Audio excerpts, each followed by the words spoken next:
Amit, thank you so much for joining us here today at FF News' coverage of Sibos 2022. How are you feeling? Very good, Chris. Yeah? Monday morning in Amsterdam, it's always good, and it's so good to be back here at Sibos after 3 years. We've been doing this virtually, so wonderful. Oh, brilliant. And Amit, can you tell our viewers your name, your job role, and your organization, please? So, I'm Amit Dua. I work as the president of SunTec Business Solutions, which is a world's #1 relationship-based pricing and billing company. We help banks and DCS telecom companies price and personalize their relationship with their customers. We also have open banking and BaaS solutions, which are gaining increasing traction in the market, is of particular relevance here because Queen Maxima herself, who is a special envoy to the UN Secretary General on the topic of financial inclusion, is here, as you know. And BaaS, I think one of the big dimensions of BaaS is that it encourages and it enables financial inclusion and the adoption of that. So, very excited to be here.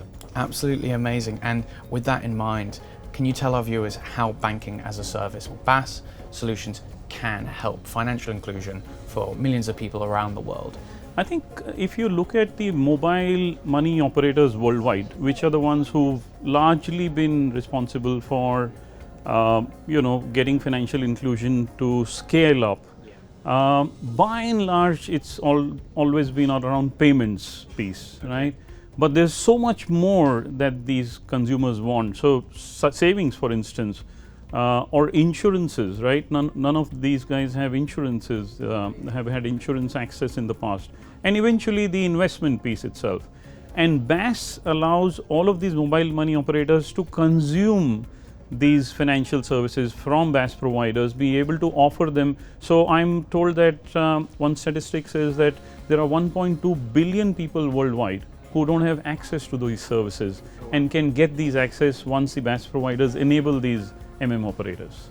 That's absolutely fascinating. And is it because of the enhanced access to richer data that is spearheading this? And how are SunTec enabling your financial institutions, customers, to really get access to that? Yeah, certainly. So data and intelligence behind that data is a big factor because let me take a step back, that when we speak to large banks who are wanting to, as they say, wanting to maximize their banking charter or maximize their leverage out of the banking license that they have and be able to offer banking services, they want to reach out to consumers and corporates and SMEs who they haven't been able to reach out in the past. So BaaS allows them to do that because they can tie up with a retailer, a Fintech, or whoever, who can then provide these services to these customers who were hitherto not reachable by these banks. Sure, at a lower margin, but overall ROE gets better for a bank because you've got the banking license already. You have the compliance piece in place, you've got the tech stack, so why not utilize it by offering it to more and more consumers? And we as SunTec, we enable these banks to be able to provide infrastructure which allows these banks to be able to price and bundle products properly for these B2B providers. So you are really actually facilitating the actual bottom line so banks can understand BaaS a bit better. Because I feel like it's such an abstract thought that maybe some of the institutions haven't got round to pricing up and seeing the return on investment as you brought up. So Amit, is there a fear from the banks that they might lose branding by embarking on a banking as a service adventure? Interesting question, because one of the things about BaaS is the first question banks have to ask themselves, are you prepared to lose your brand? And that's indeed the question, But like I said, once a BaaS ecosystem sets in, everybody in that ecosystem benefits because overall the value created by the ecosystem increases. So the banks who are providing BaaS services, they benefit, like I said, because they're able to reach out to customers who they were not able to reach out in the past. Sure. So their economies of scale improve, their distribution improves, etc., etc. The customers benefit because they're getting more choices, they're getting more personalized experience, and very importantly, they're getting a holistic customer experience. You know, you and I didn't grow up dreaming about getting a banking product called mortgage.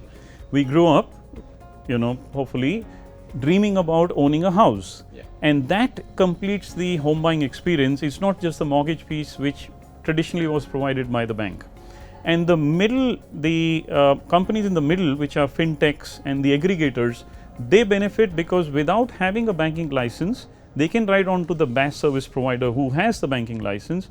But these guys can now really mine the data and gain intelligence and insights for offering products and services which are very personalized and tailored to the customer. So everybody benefits, the value goes up, and I think everybody is by and large happy with that. Yeah, it really does feel like the banks that aren't looking at this opportunity, or even large insurers too, they might be left behind. We've talked about open banking in the last 10 years, but now we're actually seeing that if you don't get involved here, this is the end. You're absolutely right. So I like to say that if open banking opened up customers' data, by the way, always customers' data, never banks' data, and today the customer is in the front and center of this. The customer decides who will get access to the data and who will not. If that happened with open banking, BaaS actually solidifies the business case for open banking. It makes it possible. So we've all seen buy now, pay later services, BNPL services uptake in last 1 year. Yeah. It went through the roof. It's a great case of a BaaS where a consumer company, be it a electronic company or hardware store, on the point of sale can offer loans which are frictionless, provided by the bank in the back end. So there are great examples and everybody benefits, like I said. Amazing. Now we're here today at Sibos 2022 here in Amsterdam. What are you excited for the most? Sibos always has been our one of our most favorite events. We've participated in Sibos for over 20 years now. One, it's the financial institutions who turn up here, the biggest of them in the world, and many of them are our customers. And they like to sort of have conversations around how can they improve their customer relationships. That's one piece. But increasingly over the last 5 years, I'd say, there are many opportunities to partner with tech companies and complete our own ecosystem in turn to be able to provide an end-to-end experience to our customers. So now there are two dimensions and we absolutely love it. Amazing. Amit, thank you so much. It's been Thank you, Dan. pleasure. Pleasure. Thank you. Thank you.